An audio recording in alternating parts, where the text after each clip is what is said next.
This is Liverpool gangster Curtis "Cocky" Warren. He's the first and only drug trafficker to appear on the list of Britain's richest people. Some estimate his fortune to be as high as £300 million. And Warren isn't the only Liverpool villain to have made millions from crime. This is the story of how Liverpool crooks went from run-of-the-mill robbers to drug-dealing millionaires. As a city that spawned the Beatles and all-conquering football teams became the UK's centre of excellence for drug smuggling. Armed robberies were committed, kitties were made, and that was the implosion of the drugs. And I remember this firm saying to me, "Charlie, it's like throwing £1 million into the Mersey." I said, "I don't want to get involved in." A ton was nothing. I mean, we started off with a ton, but a ton was nothing. This is also the story of how police finally brought down Liverpool's Mr. Biggs, with more than a little help from an informer. See, there's being grass and being grass. They are killing people slowly, and the likes of them people shouldn't be allowed to do that.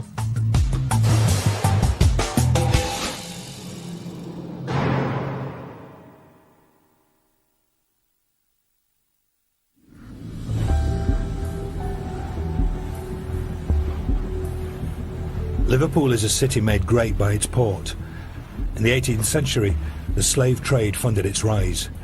100 years later, Liverpool ships carried British products around the globe. And by the early 20th century, the city was at its peak. Its position on England's northwest coast, facing the Americas, helped it dominate transatlantic trade and gain the nickname, the New York of Europe. But by the Second World War, its heyday was over. As Britain traded more with Europe, Liverpool found itself on the wrong coast. Yet its days as a booming international city had left a legacy. There were grand commercial buildings, long-established immigrant communities, and the first signs of illegal drugs. Future crime lord Michael Showers grew up in Toxteth, the heartland of Liverpool's black community, and he was aware of one drug from an early age. I'd seen weed from childhood. I'd seen it being sold, being brought in on ships by seamen and things like that. So it was just a normal, everyday part of my life. At this time, cannabis smoking was largely associated with Liverpool's black community. Weed originated in black countries. Black seamen brought it to Britain, and there's mostly black people who smoked weed rather than drank. In the 1950s, a third of all British convictions for illegal drugs were in Liverpool. Yet this drug dealing remained small-scale and localised. For aspiring criminals, there were far more obvious routes to riches, especially robbery. Charlie Seeger is a Liverpool villain whose career began in the 50s. We were rebelling at the time, really, the way our forefathers were kept down, working in factories and all that crap, you know what I mean? We wanted a car and we wanted nice things in life, and the only way I could acquire it was stealing, robbing. In the 1950s, Britain's economy was largely cash-based. Aged 17, Seeger found the easiest way to get that cash was safe blowing.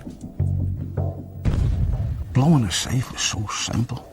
People thought, oh, it's the pinnacle of excellence, you know, the top gangsters, top robbers, you know, safe blowing, oh my God. It's so simple. And what you done is you laid the safe down on its back. Now here's the simplest part.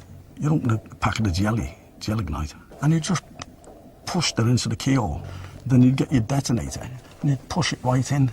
Just light it, get behind the wall somewhere, or behind an office desk, and it'd just go bump, like a dull thud bump. Seeger formed a small gang and became a regular safecracker. But though he claims blowing a safe was easy, keeping the blast secret was not. Every time a safe was getting blown, it was like a chase, or it was on top. Sometimes we'd have to abandon everything and go. So Seeger says he had a brainwave. Every single family went to the pictures, and they were full up every night. And I knew there was plenty and plenty of readies in them safes. Plus the fact, you stand outside a picture house and there's a big war film going on inside, you can't hear it. You know it's soundproof. Blowing a safe in a cinema made criminal sense, so Seeger put his theory to the test. He broke into a picture house with his brother and another robber one Sunday night. Seeger kept watch, whilst the other two set the explosives. And it was my brother, my older brother, and he shouted down to me, "Hey," he said, "everything okay there?" And I'd seen two coppers further down the road on the way up. And I just wanted to test my theory. I thought, I'll tell them it's okay, you know the way you do. And I shouted, "Yeah, go on, blow it. They'd custody down here, no problem, you know." The safe went off. I looked at the two coppers across the road, and he didn't bat an eyelid.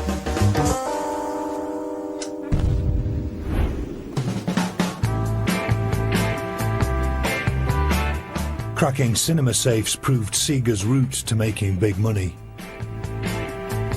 So we were knocking picture houses off left, right and centre. And it was big money to us. I mean, don't forget I was a 17, 18-year-old kid. But robbing cinemas couldn't last forever. Picture houses got wise to the robbers and upped their security. So criminals like Seeger had to move on. It's like everything else. The authorities bring all these sophisticated alarm systems out, but the criminal mind somehow overcomes that and finds a way around it. As Seeger went in search of new ways of stealing money, the cops were barely keeping up with the robbers. Albert Kirby joined Liverpool police in 1964, when techniques were far from sophisticated. We all felt that we were behind their game because we didn't have the availabilities to do surveillance, to gain evidence and the forensic issues. You had to have a book to tell you walk down one street, turn right down another. That's how pathetic it was. By the time Kirby was patrolling the streets in the 60s, villains had moved on from safecracking.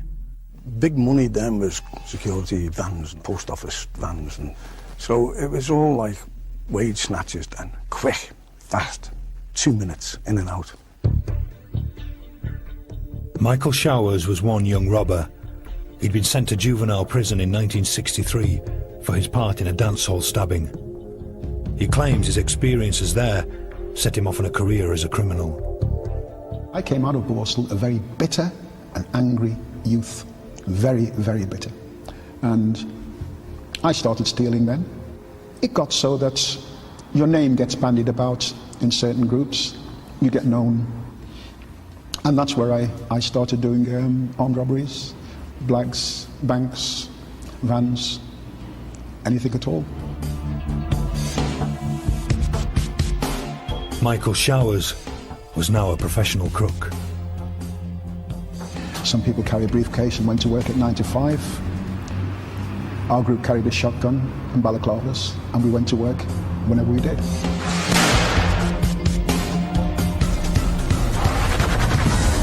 Showers was establishing himself as an armed robber, but he would go down in criminal history for a different reason. In the mid-60s, society was changing. A revolution in youth culture, with Liverpool and the Beatles at the forefront, was transforming attitudes, and drug use was on the rise. In 1966, Liverpool police formed a vice squad to deal with the new clubs and the increase in drug use. Albert Kirby signed up. People then were using drugs as part of their social habit. You know, the Purple Hearts, as they used to call them then, which was the main drugs, which were going around the clubs. And then cannabis was becoming commonplace. And there was the demand by people to use it, you know, for social recreation.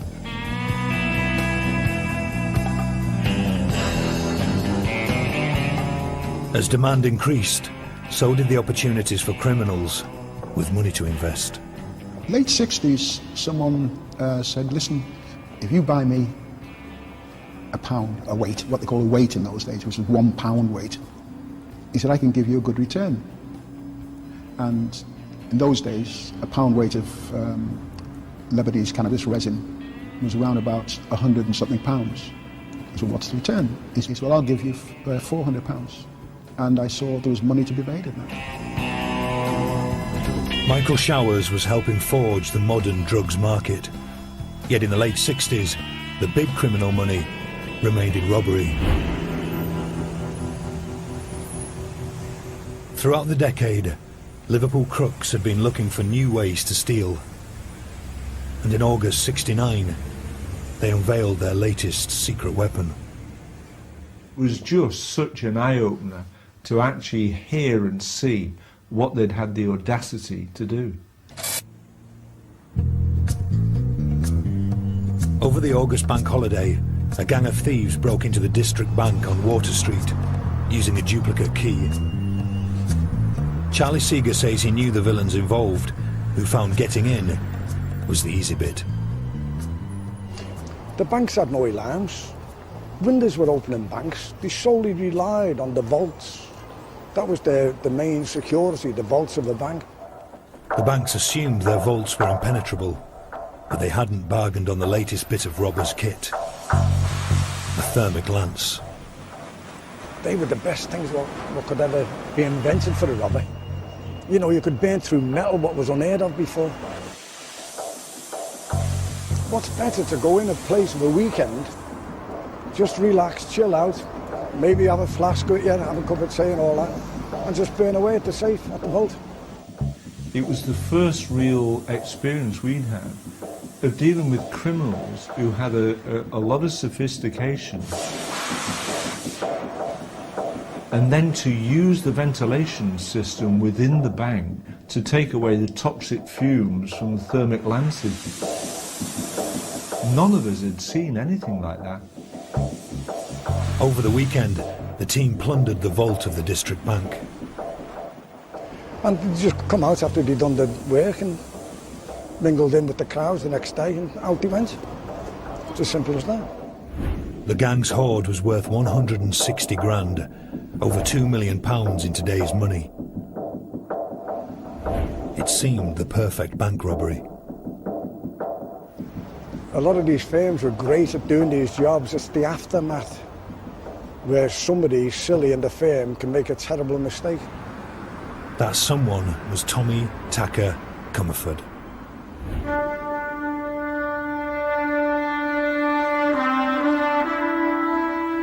He was sort of like on the fringes of everything. Any firm, he'd sort of sniff his way in.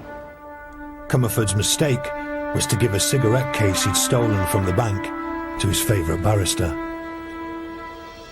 Several weeks later, that lawyer attended a function in one of Liverpool's grandest buildings, St George's Hall.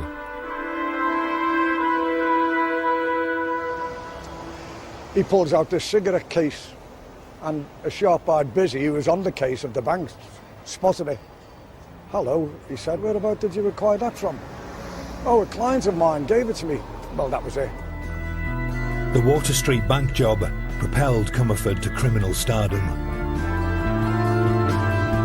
It was fame he would later use to become Britain's first drugs baron. As Comerford began a 10-year sentence, another drugs pioneer was also doing jail time. Michael Showers. By 1970, Showers was an armed robber with a growing sideline in cannabis dealing. He was also an increasingly big figure in Toxteth and prepared to use violence to maintain that reputation. To me, violence is a tool to be used sparingly and if necessary.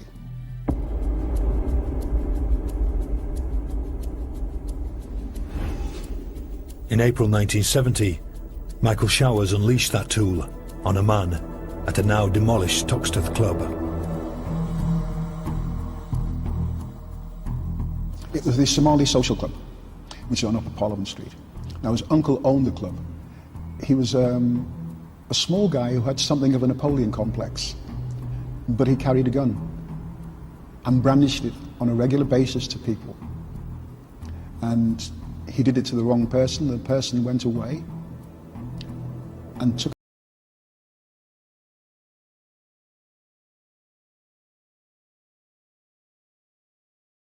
blasted him in the legs. Showers still denies pulling the trigger. I didn't actually shoot anybody. I was present.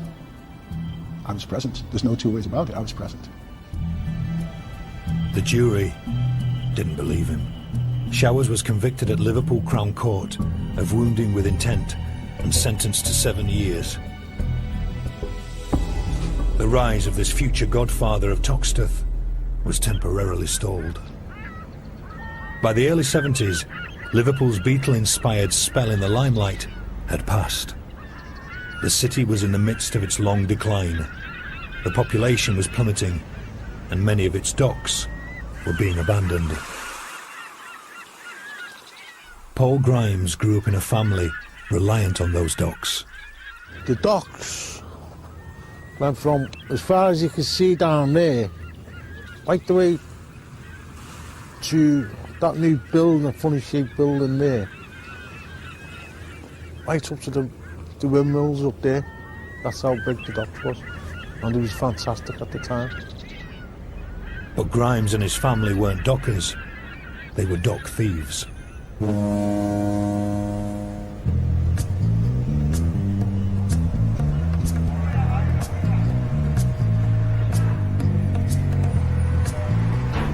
Dock theft had a long history in Liverpool.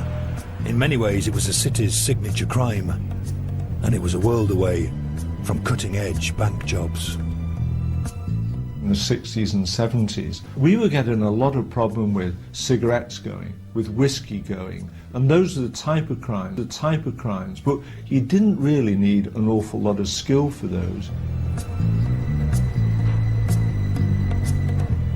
Robbing from the docks was all about who you knew.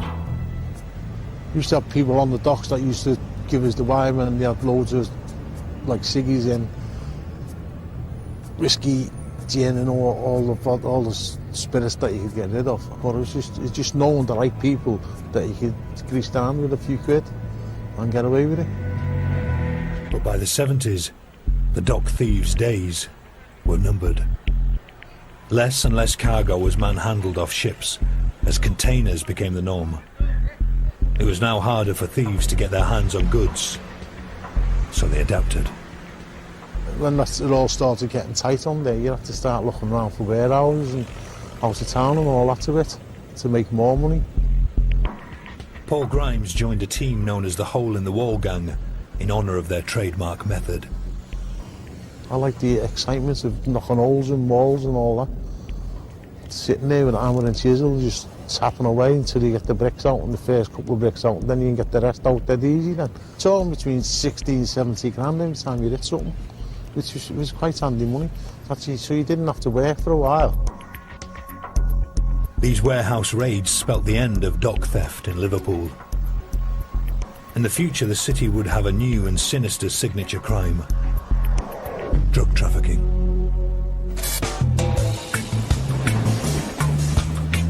In 1974, Michael Showers emerged from prison. He saw that demand for cannabis was still growing and set about transforming its supply. Showers made the pioneering decision to buy his cannabis direct from Africa. In doing so, he felt he had a natural advantage over rival Liverpool criminals. He was black. We could go to Africa, Asia, Jamaica, and either know somebody or have a relative there or family roots there, as I did in countries in Africa. I could go there, I could buy, I could put it on a ship, and 10 days, turn around. It could be here in Liverpool. Container could be taken off. By going to Africa and importing cannabis direct, he dramatically increased the supply of drugs.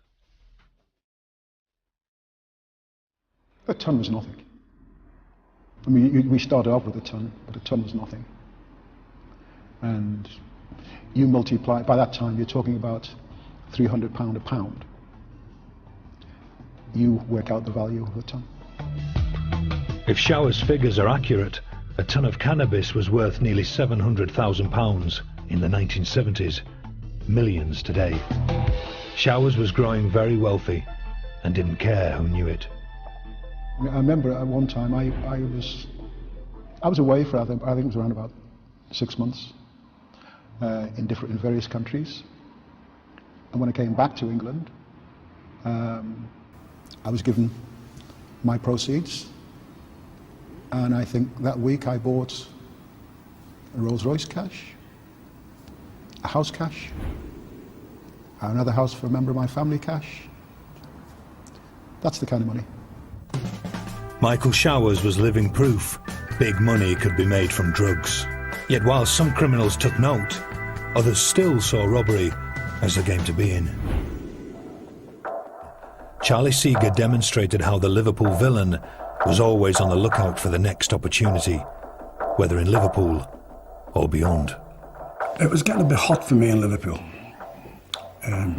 So I thought the best cure for this is out of sight, out of mind. So I bought myself a beautiful cottage, and I met this guy over in Wales where I was, and he was an antique dealer. And he said, I know where there's a fortune to be made in this game. So of course you listen, don't you? Charlie Seeger needed little encouragement. He began robbing the country houses of North Wales of their antiques. There's two types of different antiques what we used to go for. And antique dealers know this saying. You either have the smalls, we call them the light removal business, that's the silverware and the jewellery, or the big stuff. Seeger couldn't keep his new enterprise secret from the police for long. He said I was controlling all the antiques in the Northwest. Charlie Seeger was this, that. Oh, obviously, there's a lot of people at the antiques, but I was involved with the antiques, and we made plenty of money at them. Seeger was never caught stealing antiques. Though he has served 3 jail sentences, faced countless charges including murder, and gained the nickname Killer, Seeger has received no convictions since the mid-60s. Yet as Seeger lived his charmed criminal life, his hometown was entering perhaps its bleakest decade. On the 3rd of July 1981, the Toxteth district erupted into an orgy of violence.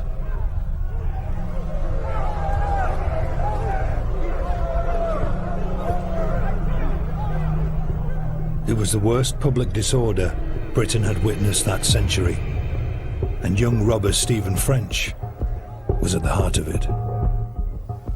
I was toe-to-toe with the old enemy. Yeah. At last, the playing field had been levelled. Yeah. And we could have a pitch battle. It was so emotional. Seeing all these police officers from literally all over the north of England coming out with head bandages, arms in slings, on crutches. And I'd never seen, police officers attacked in the way that they were, because they'd had bricks thrown at them, there'd been petrol bombs, they'd been attacked in the street. It was absolutely frightening to see it. They bust them in from all over, put the lads from St. Helens up front, yeah, right? They got slaughtered, we slaughtered them. For 3 days, the authorities lost all control over Toxteth. Estimates suggest up to 1,000 police officers were injured and as many as 140 buildings destroyed. But why? It was a combination of the social deprivation, the lack of opportunity, the no work, and they're getting pushed around all the time. In 1981, over 40% of young men in Toxteth were unemployed, and official reports identified this as the root cause. However, some police officers felt underworld leaders took an active role in fomenting the riots. In the build-up to those riots, really the main person or people that we were concentrating on was Michael Showers and his brother Delroy Showers. We as police were causing them a lot of problem within Topsett. So you could see there was a build-up of public disorder, disturbances, really to make the police keep out of there, to say, keep your nose out of here, we want to carry on our drug dealing. Whether by accident or design, the riots did create a no-go zone for police. Out of Toxteth would come one of the richest criminals in British history. Yet the hard drugs revolution on Merseyside would not come from Toxteth, but the other side of the Mersey, and it caught everyone by surprise. Mike Malloy was a police inspector on the Wirral, the peninsula across the Mersey from Liverpool, and in the early 80s he was coming across increasing numbers of heroin addicts who had all been sold the same lie by dealers. The lie was, if you chase the dragon, which is smoking the heroin through the fumes, through the silver foil, you can't get addicted. And these people fell for it. And within months, we had an epidemic. Between 1979 and 1984, burglary trebled. The Wirral's main town of Birkenhead earned the nickname Smack City and became known as Britain's #1 heroin black spot. In 1984, Mike Malloy led a unit to find out why, and the answer began several years earlier in Liverpool. Armed robbers in the 70s were particularly active, and our job was to tackle armed robbers. And we did it, and did it very, very successfully. So like anything else, crime is a business. It has to evolve. So they decided, somewhere along the line, somebody decided, let's put our money into drugs. And that's what they did. These Liverpool armed robbers had very good reasons for setting up business on the other side of the Mersey. It's like the old mafiosi. You don't do it on your own doorstep, but you do it on somebody else's doorstep. And as I say, because there was no really hardened criminal gangs on the Wirral, they weren't frightened. They thought, oh, who the hell's going to retaliate from the Wirral? Whilst there were no hardened gangs on the Wirral, the gangsters eventually found themselves up against Mike Malloy's new unit. It took us 12 months, the first 12 months, to climb that ladder. But we not only smashed it to a certain extent, we also put away the guys behind it, the guys who had set it up. That was the first organised, shall we say, cartel that started. Because of our actions, they had to go somewhere. So it turned back on itself, and Liverpool got the problem, which it still has till today. The established criminals causing this problem would become known as the Liverpool Mafia. The Liverpool Mafia were white middle-aged criminals who worked on the docks. They were experts at smuggling contraband. They made a lot of money from armed robbery, and they were able to invest that in drug shipments. Career villain Charlie Seeger watched many of his peers dive headlong into the gold rush. I know a few of the lads what got involved in drugs, the old school. Good lads, but the money was so plenty to me. It was a sought after commodity. People wanted it. I was offered to go into the trade, and I knocked it back. And I remember this firm saying to me, Charlie, it's like throwing £1 million into the Mersey. I said, I don't want to get involved in that. It's backstabbing. You're starting to trust people. Got to trust people who's devious. Nah, I don't want to know that. I'll stick to what I'm doing. One man who seized the opportunity was Tommy Comerford, the so-called mastermind of the Water Street bank robbery. Comerford started importing a whole range of drugs, from heroin to LSD, and became the first British criminal to forge links with most of the world's drug regions, and made him a fortune. But Comerford still lived in a council house. I always remember Tommy lived just off Scotland Road, nothing loud or about it, and claiming all his benefit. And yet he was making probably thousands, hundreds of thousands through all his criminal activities. But that's the type of cheapy character that he was. Comerford was a successful but careless operator. In 1984 he was placed under surveillance by the Regional Crime Squad Just 6 weeks later, he swanned through Heathrow Airport carrying 2 suitcases. When stopped by cops, one case was found to contain half a kilo of heroin. He was the biggest fish yet caught by the police. In the mid-80s, money from drugs was revolutionising the underworld at every level, from the Liverpool Mafia to emerging Toxteth criminals. Places like Toxteth became very, very different places after the riots. These places were full of anti-authoritarian people who didn't trust the police, so were prepared to get involved in the black market. That black market was the drugs trade. And on the streets of Toxteth, dealers started to cash in and create new types of crime. Stephen French was a martial arts star who in 1985 won a world kickboxing championship. But there was little money to be made in martial arts, so French earned it as a bouncer and a robber. Until he stumbled across a new way of making money. I'm working then on the doors in a place called the Grafton, and a mate of mine was a drug dealer. He had his product took off him, and he came to me and said to us, "This has happened, can you know the people?" Anyway, we went and got the stuff back for him, and he was going to give us £5 for getting us the stuff back. French was curious how much these drugs were worth, so he contacted a young dealer and robber he knew, Curtis Warren.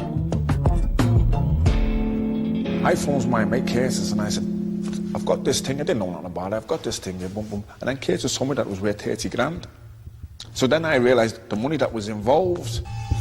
It was then that the penny dropped for Stephen French. I was a robber, yeah. I was a tea leaf, I was a thief, yeah. So I think, well, this drug dealer, he's got all this money, yeah. If I take his money off him, what can he do? I'm beginning to believe that I'm invincible, the baddest man on the planet, yeah. I'm actually beginning to believe my own hype, yeah. And I start to rob drug dealers, yeah. It's called taxation. For French and men like him, taxation appeared the perfect crime. I never robbed drugs. I robbed money. I always wanted the cash, yeah, right? And I used extreme violence, yeah, to do it. Yeah, I'd be clad all in black. I'd have a balaclava and I'd have one of the biggest knives you've ever seen.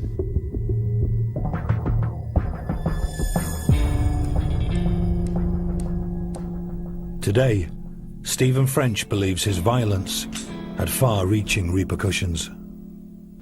How does 10 stone, 11 stone drug dealer protect himself from former British, European and world kickboxing champion, amateur boxing champion, yeah, a very physical guy? How does he protect himself from me? He arms himself, gets himself a 38.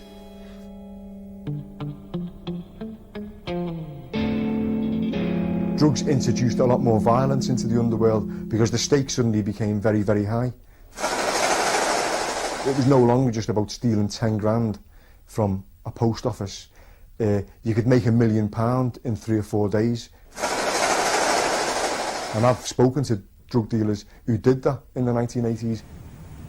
As this new generation got rich quick, Toxteth's cannabis pioneer Michael Showers appeared to take a very different route. By the 80s, Showers claims to have retired from importing drugs. I retired because, number one, I didn't need to take the risks anymore. I didn't need to. My house was paid for. Everything I had was paid for. I had bling before bling was bling. I didn't need anything. I was living a good life. In the wake of the Toxteth riots, Michael Showers turned himself into a community spokesman, meeting politicians and appearing on TV debates. The chief constable said that's his problem. It's also a problem of the city, because we would never have had a riot had we not had the chief constable we have. And Michael had the ability to convince the politicians and the local councillors that we as a police force were misbehaving, were being oppressive in the way that we were policing it. And initially they believed him. In a remarkable turnaround, Michael Showers, a drug dealer with convictions for shooting and stabbing, landed a job for Liverpool Council as an immigration advisor. Now he lamented the impact hard drugs were having on his part of Liverpool. I saw a scale of deprivation from heroin that I'd never ever seen from the likes of cannabis. And that's why I didn't particularly care for it. The police noticed Showers' new stance. However, they didn't necessarily believe it. But gradually over the years, he began to reinvent himself, as it were, as a man of the people. And but we knew what he was. He was a villain.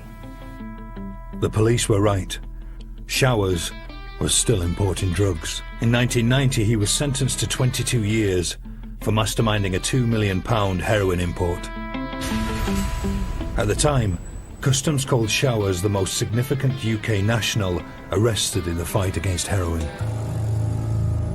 Yet a fellow Toxteth man was about to make even Showers look like small fry. Curtis Warren. Warren's rise is one of the most remarkable in British criminal history. He first made the news aged 16 when he mugged a 78-year-old woman on the steps of Liverpool's Metropolitan Cathedral. 8 years later, he was arrested in Switzerland trying to rob a shoe shop. By the early 90s, he had progressed to mid-level drug dealing. I first heard of him very much in the early 90s when we were investigating more regional drug trafficking. Seemed to have some criminal convictions, but nothing of any significance. Mysteriously, though, Warren made a huge leap forwards.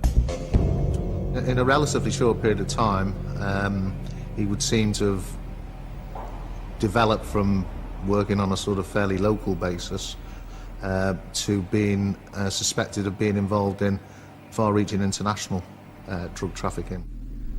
In September 1991, Curtis Warren flew to Venezuela with a drug dealer named Brian Charrington. What happened on that trip remains unclear, but it is clear that at the same time, 1,000 kilos of cocaine were shipped from Venezuela to Liverpool, hidden inside 50 lead ingots. On arrival, the coke was extracted and the ingots disposed of. The man called in was dock thief turned scrap dealer Paul Grimes. They phoned my yard up when I had the business of scrap metal and asked me if I could get rid of a load of lead ingots. But Grimes was the wrong man to ask. By 1991, his son Jason had become hooked on heroin. It had left Grimes with a vendetta against drug dealers. Not that the man selling him the ingots knew this. He was telling me all the situation on what happened, about the drugs being in the bottom of them, what sorts of boxes they was in, little steel boxes and all that, and I related all that back to the customs. Former robber Paul Grimes had turned informer.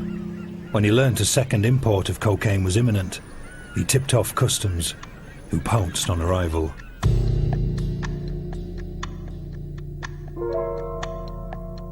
They seized £150 million worth of cocaine and arrested a dozen suspected drug traffickers, including Warren. In April 1993, the case came to court, but there was a huge problem. Defendant Brian Charrington was a police informer. The judge ruled evidence against Warren was inadmissible and instructed the jury to acquit. When they got found not guilty, it was a bit of a gobsmack for me. I thought he was going away, but what happened with the customs, I don't know, just haven't got a clue how they cocked up on it. Warren was free to go. As for Paul Grimes, by turning supergrass, he'd committed the biggest no-no of the criminal world. See, there's been a grass and been a grass. See, I've never grassed on a robber, or what I used to do, But a drug dealer is an entirely different person. They are killing people slowly and making money out of it. And the likes of them people shouldn't be allowed to do that. Grimes had good reason to be unrepentant. In the run-up to the trial, his son Jason had died of an overdose on his 21st birthday.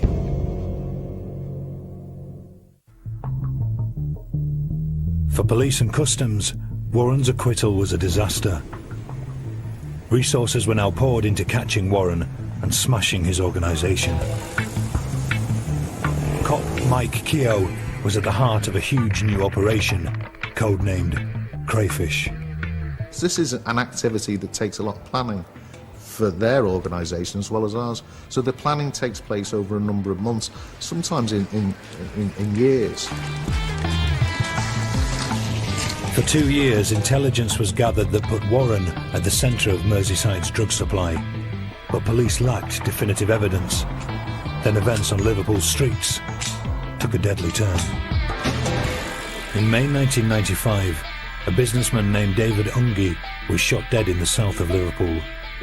Whilst his family deny Ungi was an underworld figure, his assassination sparked a gang war. Following that event, there was a lot of tensions around Liverpool between various factions, and as a result of that, it was very difficult for business to carry on. Almost overnight, criminals began settling scores with guns. In response, armed police officers were put on routine patrol for the first time in Britain. Fearing disruption to his operations, Warren decided to disappear. But his choice of destination would prove his undoing. Holland. Tom Dreesen, Deputy Director of Europol, is one of the most senior figures in Europe's fight against drugs. Back in the 90s, he worked for the Dutch police when Curtis Warren wandered into his patch. What he thought is that Holland is a very tolerant, easy country to live. He could have a nice life over here. And he thought that when he escaped the UK, there won't be any investigation towards him. We saw that he was a smart guy, and he chose the place to stay very carefully. House alone in a little village called Sassenheim. He was somewhere under the radar, so he believed. Smart perhaps, but Warren wasn't aware of a crucial difference between British and Dutch law. And in Holland, we have the advantage that when somebody is a severe suspect, with the permission of our court, we can wiretap people. For 5 months, Warren's phone was tapped, and the results were jaw-dropping. Police heard Warren's casual threats to blow up rival gangsters. They learned a senior Merseyside cop had passed confidential information onto Warren's associates for money. And that Warren had links with the world's biggest cocaine exporters in Colombia.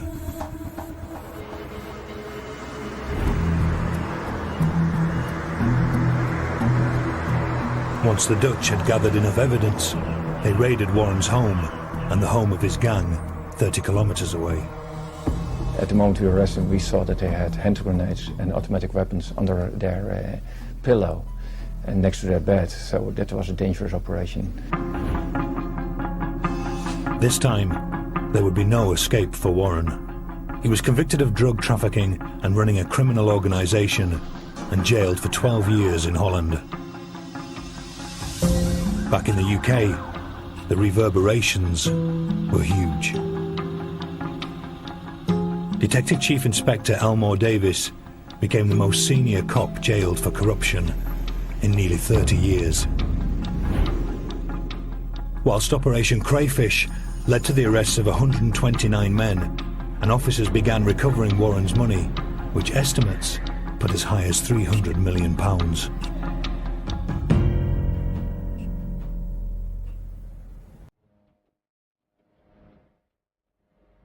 It had been a remarkable journey for Liverpool crime. From the 1950s, when safe blowers were top dogs,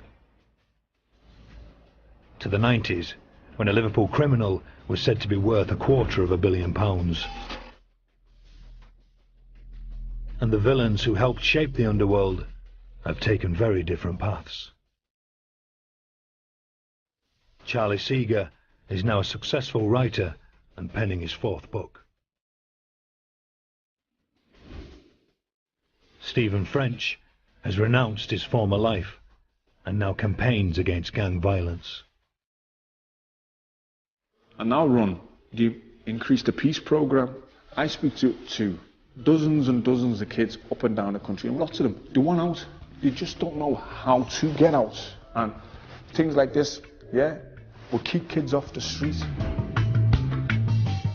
Paul Grimes went on to inform on a second major drug importer and had to leave Liverpool. But there has been a couple of threats and all that. Had to move addresses and all that carry on. So people didn't know where I lived and what have you. That was it. Just had to protect myself. And Michael Showers emerged from prison in 2000 and mourns the area he once supplied drugs to. What you see today, it's a war zone compared with what it was. I mean, it's been totally decimated. As for Liverpool itself, whilst the population has halved from its peak in the 1930s, the long decline may be over. The city has recently gone through something of a renaissance and is no longer reliant on its docks. But then nor is the drug trade, as the likes of cannabis are increasingly grown in Liverpool. Just as in the 1950s, the criminals are always trying to stay one step ahead, and the police are still working hard to keep up. They work jolly hard to succeed, the police service, and certainly here in this city, which has had its problems, but gladly, through a lot of hard work, determination, you're seeing the good results.